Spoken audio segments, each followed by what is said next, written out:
माँ ने बार बार हाथ जोड़कर आंखों में आंसू लिए उसे इस खतरनाक ताल्लुक से दूर रहने की मिन्नत की, मगर इस जिद्दी लड़की ने माँ की एक न सुनी।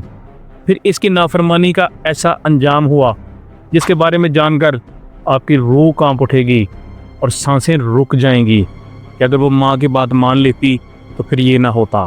2000 की अवाइल में मार्टिन लॉरेंस की कॉमेडी फिल्म रिबाउंड रिलीज हुई थी। बहुत से लोग इसके दीवाने थे। हो सकता है आपने भी इसको देखा हो यूट्यूब पे या किसी और जगह पे। इस फिल्म में एक लड़की का किरदार था जिसका नाम था तारा। तारा सिर्फ 14 साल की एक आम सी बच्ची थी और उसका खानदान गरीब था। ताहम तारा की माँ लॉस एंजल्स में एक कास्टिंग ऑफिस में काम करती थी ताकि घर की गुर्बत मिट सके। तारा की माँ जिस ऑफिस में काम करती थी वहाँ एक प्रोडक्शन के लिए एक नौउम्र बासलाहियत अदाकारा की अशद ज़रूरत थी, लेकिन तमाम तर कोशिशों, इश्तहारात और ऑडिशंस के बावजूद कास्टिंग ऑफिस के लोग अपने म्यार पर पूरी उतरने वाली इस अदाकारा को तलाश करने में नाकाम रहे। हर गुजरते दिन के साथ उनकी बेचैनी बढ़ती जा रही थी और प्रोडक्शन अभी शुरू नहीं हो पाई थी, क्योंकि मतलूबा अदाकारा मिलती तो सारे मामला सेट होते। जब तारा की माँ को इस मामले का इल्म हुआ तो उसने फ़ौरन अपनी हेड से बात की और कहा कि ये किरदार उसकी बेटी बखूबी निभा सकती है। हेड पहले ही कास्टिंग की नाकामी की वजह से शदीद परेशान थी, लेकिन तारा की माँ की पेशकश सुनते ही उसके चेहरे पर खुशी की एक झलक नमूदार हुई।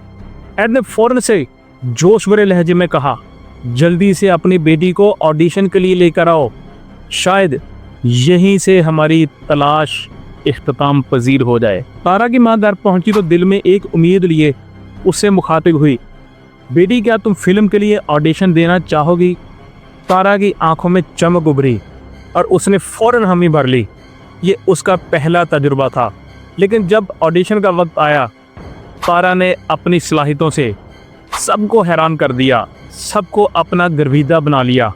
उसकी शानदार परफॉर्मेंस ने उसे फौरी तौर पर फिल्म रिबाउंड में मार्टिन लॉरेंस के साथ मरकजी किरदार दिलवा दिया। सेट पर कदम रखते ही तारा ने अपने काम को दिलो जान से अपनाना शुरू किया। न सिर्फ इस फिल्म ने उसको एक अदाकारा के तौर पे मनवाया, बल्कि फिल्म बनने के दौरान अदाकारी के फ़न और प्रोडक्शन के पेचीदा अमल के बारे में भी उसने बहुत कुछ सीखा।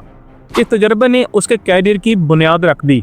जल्द ही तारा को एक एजेंट मिल गई और उसका सफ़र फिल्मी दुनिया में आगे बढ़ने लगा, वो भी बहुत शानदार तरीके से। फिल्म की कामयाब तकमील के बाद तारा को एमी अवार्ड याफ्ता टीवी ड्रामा जजिंग एमी में एक नौउम्र गैंग मेंबर का किरदार मिला। इसने अपने किरदार में ऐसी जान डाली कि प्रोड्यूसर्स ने उसके रोल को बढ़ाकर कई एक साथ पर मुहित कर दिया। तारा की शानदार अदाकारी ने न सिर्फ नाजरीन बल्कि इंडस्ट्री के माहरीन को भी बहुत मुतासर किया। तारा ने अपने कैरियर में मज़ीद कामयाबियाँ समेटी और मकबूल टीवी शो जोई 101 के एक एपिसोड में कास्ट किया गया उसको। वो शोहरत की बुलंदियों को छू रही थी, लेकिन 16 साल की उम्र में उसकी ज़िंदगी ने एक ख़तरनाक मोड़ ले लिया। तारा की मुलाकात क्रिस्टोफर से हुई, जो ना सिर्फ उससे 10 साल बड़ा था बल्कि एक गैंग का हिस्सा भी था।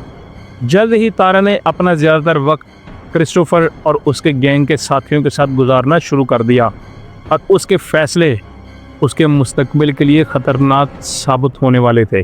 जब तारा की माँ ने पहली बार क्रिस्टोफर को देखा तो उसे फ़ौरन ख़तरे की बू आई। उसने बगैर किसी ताख़ीर के एतराज़ किया और क्रिस्टोफर को अपने घर आने से मना करने का कहा, लेकिन माँ की ये सख्ती तारा के दिल में बगावत का अलाव बढ़ा गई। माँ और बेटी के दरमियान तलख झगड़े रोज़ का मामूल बन गए।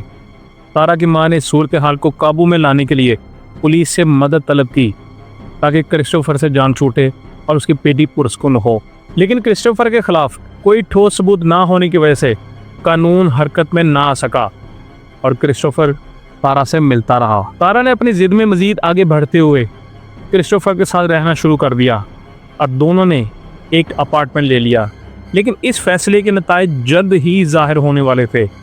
तारा का प्रोफेशनल रवैया बिगड़ने लगा। जजिंग एमी के सेट पर उसकी गैर हाजिरी, देर से पहुंचने और गैर संजीदगी ने उसके कैरियर को खतरे में डाल दिया था। प्रोडक्शन टीम को इस हद तक जाना पड़ा कि तारा को वक्त पर सेट पर पहुंचाने के लिए एजेंसी ने बेबी सेटिंग का इंतज़ाम कर दिया और उसको वक्त पर पिक एंड ड्रॉप की सहूलत मुहैया कर दी गई। तारा के ये गैर जिम्मेदारी और ज़िंदगी के गलत फैसले उसके रोशन मुस्तकबिल को तारीक राहों पर डालने वाले थे। क्या वो अपनी ज़िंदगी को दोबारा पटरी पर ला पाएगी या ये गलतियाँ उसके कैरियर को तबाही के दहाने तक ले जाएंगी? बताते हैं आपको। एक दिन तारा सेट पर आई तो उसका हाल देखने वाला था।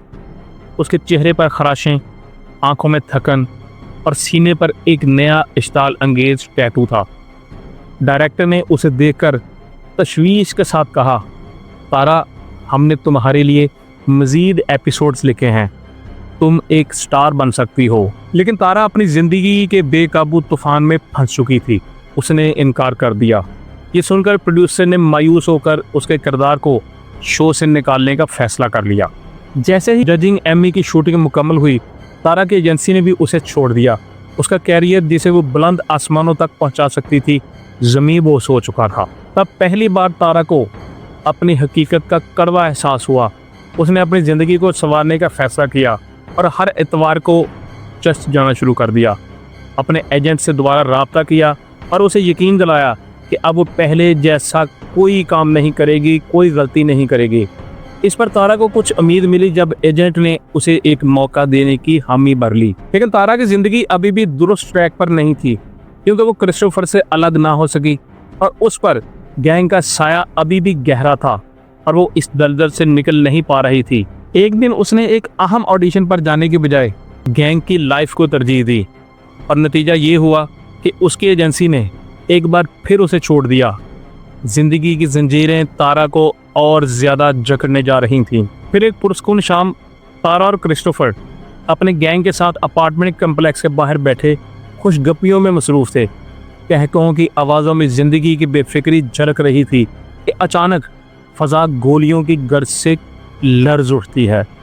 ये गोलियां एक हरीफ गैंग का आदमी चला रहा था। जैसे ही वो अपनी गाड़ी से उतरा तो उसने अंधाधुंध फायरिंग शुरू कर दी। सारा मंजर यकदम खौफनाक हो गया और हर तरफ भगदड़ मच गई। हर कोई अपनी जान बचाने के लिए इधर उधर भागने लगा, लेकिन तारा किस्मत के जाल में अब फंस चुकी थी। गोलियां चलने की आवाज़ों के दरमियान तारा को 5 गोलियां लगीं। इसकी हंसी जो कुछ लम्हे पहले फ़ज़ा में गूंज रही थी, हमेशा के लिए खामोश हो गई। वो ज़मीन पर ढेर हुई गोलियां चलाने के बाद वो हमलावर आराम से मौका से फरार हो गया। पुलिस ने तारा और दीगर ज़ख्मियों, जिनमें क्रिस्टोफर भी शामिल था, उनको फ़ौरन अस्पताल पहुंचाया, लेकिन तारा की किस्मत उसे वापस लाने में नाकाम रही। वो एक ऐसी रोशनी थी जो अपनी पूरी आबोताब के साथ चमक से पहले ही बुझ गई। पुलिस ने शूटर को गिरफ्तार कर लिया और उसे उम्र कैद की सज़ा दी गई। लेकिन तारा तो अब वापस आने वाली नहीं थी। तारा जो एक शानदार सितारा बन सकती थी, अपनी गलतियों और नापसंदीदा फैसलों की भेंट चढ़ गई। उसका सफ़र जो उम्मीदों और ख्वाबों से भरा हुआ था, एक अलमनाक अंजाम पर इख्तिताम पजीर हुआ। इस कहानी में एक सबक भी है कि एक गलत फैसला आपकी पूरी ज़िंदगी बदल सकता है। अगर तारा ने अपनी माँ की बात मानी होती और क्रिस्टोफर से अलहदा रहती, तो आज तारा को ये दिन ना देखना पड़ता। माँ भी दुखी है कि उसकी बेटी इस जहां से चली गई। कोशिश करें कि अपने वालिदैन की बात माने, वो कभी भी आपके लिए बुरा नहीं चाहेंगे।